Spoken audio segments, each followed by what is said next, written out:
നമസ്കാരം. എല്ലാ ദിവസവും രാവിലെയുള്ള പ്രീ മാർക്കറ്റ് റിപ്പോർട്ടിലേക്ക് കിടക്കാം. ഞാൻ സിയാദ് ഇല്ലിക്കൽ. ആദ്യമായിട്ട് എല്ലാവർക്കും ഒരു ശുഭദിനം നേരുന്നു. നമ്മുടെ മാർക്കറ്റ് ഇന്നലെ പോസിറ്റീവായ രീതിയിലാണ് ക്ലോസ് നടത്തിയത്. ഇന്നലെ ഏകദേശം ഒരു 5 ദിവസത്തെ തുടർച്ചയായിട്ടുള്ള ബൈയിങ്ങിന് ശേഷം വിദേശ ധനകാര്യ സ്ഥാപനങ്ങൾ ഇന്നലെ ഇന്ത്യൻ മാർക്കറ്റിൽ 1700 കോടി രൂപക്ക് സെല്ല് നടത്തി. കഴിഞ്ഞ ആഴ്ചയിൽ തിങ്കൾ മുതൽ വെള്ളി വരെയും വിദേശ ധനകാര്യ സ്ഥാപനങ്ങൾ ഇന്ത്യൻ മാർക്കറ്റിൽ വാങ്ങിക്കൂട്ടിയത് ഏകദേശം 15,000 കോടി രൂപക്ക് മുകളിലാണ്. അതുകൊണ്ടാണ് നിഫ്റ്റി ഇപ്പോൾ 25,350 ഒക്കെ എത്തി നിൽക്കുന്നത്. ഇന്നലെ നമ്മളെ മാർക്കറ്റ് ക്ലോസ് ചെയ്തതിന് ശേഷം 25,500 വരെ ടച്ച് ചെയ്തു ഗിഫ്റ്റ് നിഫ്റ്റി. ആ ഒരു അവസ്ഥയിലാണ് ഉള്ളത്. FISന്റെ കനത്ത ബൈയിങ് കാണുമ്പോൾ മാർക്കറ്റിംഗ് ഈ ഒരു രീതിയിലാണ് മുന്നോട്ട് പോകുന്നത്.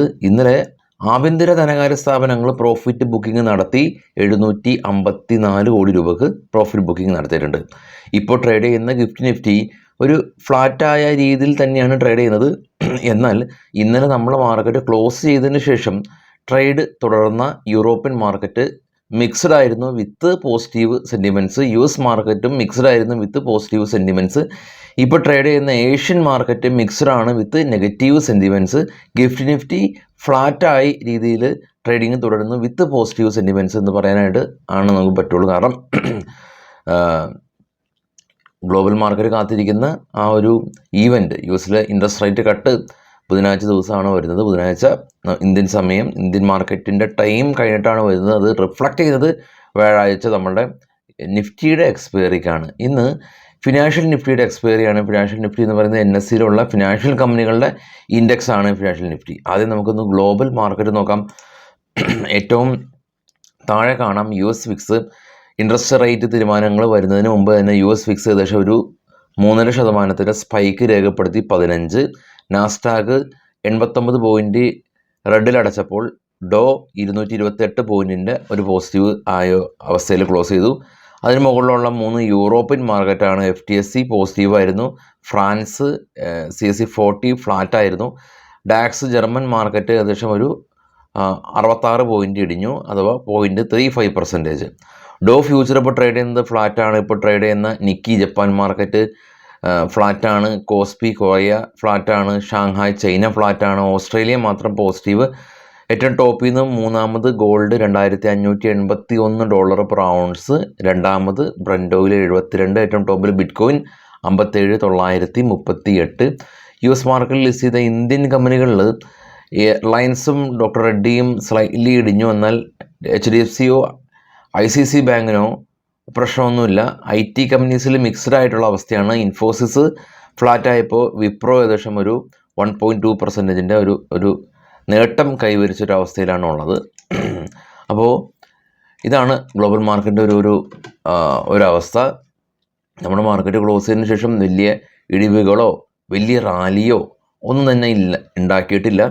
ബുധനാഴ്ച വരെ മാർക്കറ്റ് വെയിറ്റ് ചെയ്യുകയാണ്. അതിനുശേഷം എന്താകുമെന്നുള്ള ഇൻട്രസ്റ്റ് റേറ്റ് കട്ടിൻ്റെ തീരുമാനത്തിലായിരിക്കണം ഇനി മുന്നോട്ട് ഗ്ലോബൽ മാർക്കറ്റും ഇന്ത്യൻ മാർക്കറ്റിൻ്റെയും പോക്ക്.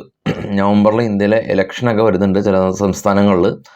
ഇനി കുറച്ച് സ്റ്റോക്കുകളുടെ വാർത്തകളൊക്കെ നോക്കുകയാണെങ്കിൽ JK ടയർ കമ്പനി, ഇവർ കാൻവിൻഡിഷ് ഇൻഡസ്ട്രീസായിട്ട് JK ടയറും ഈ ഒരു കമ്പനിയും തമ്മിൽ മെർജ് ചെയ്ത് ഒരു കമ്പനി ആവാനായിട്ടുള്ള തീരുമാനം ബോർഡ് അംഗീകാരം കൊടുത്തു. ഇൻഡോകൗണ്ട് ഇൻഡസ്ട്രീസ് കമ്പനി, ഇവർ ഗ്ലോബൽ കൗണ്ട് എന്ന് പറഞ്ഞ കമ്പനീസിൻ്റെ 81% സ്റ്റേക്ക് US ബേസ്ഡ് ആയിട്ടുള്ള കമ്പനിയാണ്. $19 മില്യൺ കൊടുത്ത് അക്യൂർ ചെയ്തു. ഫസ്റ്റ് സോഴ്സ് സൊല്യൂഷൻ കമ്പനി മൈക്രോസോഫ്റ്റായിട്ട് അവർ പുതിയ ബിസിനസ് കോൺട്രാക്റ്റ് സൈൻ ചെയ്തു.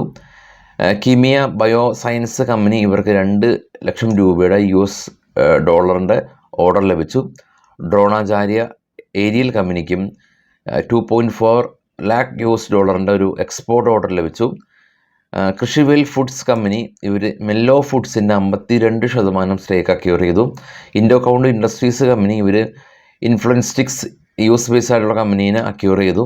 JSW ഇൻഫ്ര പറഞ്ഞിരിക്കുന്നത് ഇവരുടെ പ്രൊഡക്ഷൻ കപ്പാസിറ്റി അടുത്ത ഒരു 2 ഫിനാൻഷ്യൽ ഇയറിലോട് കൂടിയിട്ട് 2.5x വർദ്ധിപ്പിക്കുമെന്നുള്ളതാണ്. അതായത് ഇരട്ടിയിൽ കൂടുതൽ പ്രൊഡക്ഷൻ കപ്പാസിറ്റി വർദ്ധിപ്പിക്കും. അസൂർ മൾട്ടി പ്രൊജക്റ്റ് കമ്പനി, ഇവർ സ്ക്വയർ പോർട്ട് ഷിപ്പ്യാർഡ് കമ്പനീനെയും അസൂർ മൾട്ടി പ്രൊജക്റ്റും തമ്മിൽ ലയിക്കാനായിട്ട് കമ്പനി തീരുമാനിച്ചു. ഡൽഹി വറി എന്ന് പറയുന്ന ലോജിസ്റ്റിക് കമ്പനി ഗ്ലോബൽ ലോജിസ്റ്റിക് കമ്പനിയായിട്ട് ഒരു പുതിയ ബിസിനസ് കോൺട്രാക്റ്റ് സൈൻ ചെയ്തു. Carborundum Universal company silicon carbide പ്രൊഡക്റ്റിന് 100% സ്റ്റേക്ക് അവർ അക്യൂർ ചെയ്തു എന്നുള്ളതാണ് ഇപ്പോഴുള്ള ന്യൂസ്. വിശദമായിട്ടുള്ള പോസ്റ്റ് മാർക്കറ്റ് ന്യൂസായിട്ട് വൈകിട്ടെത്താം. അപ്പോൾ ഇന്ന് നിഫ്റ്റിയുടെ എക്സ്പയറി ആണ്. അപ്പോൾ എല്ലാവർക്കും ഒരു പ്രോഫിറ്റബിൾ ആയിട്ടുള്ള ഡേ ആശംസിക്കുന്നു. Thank you.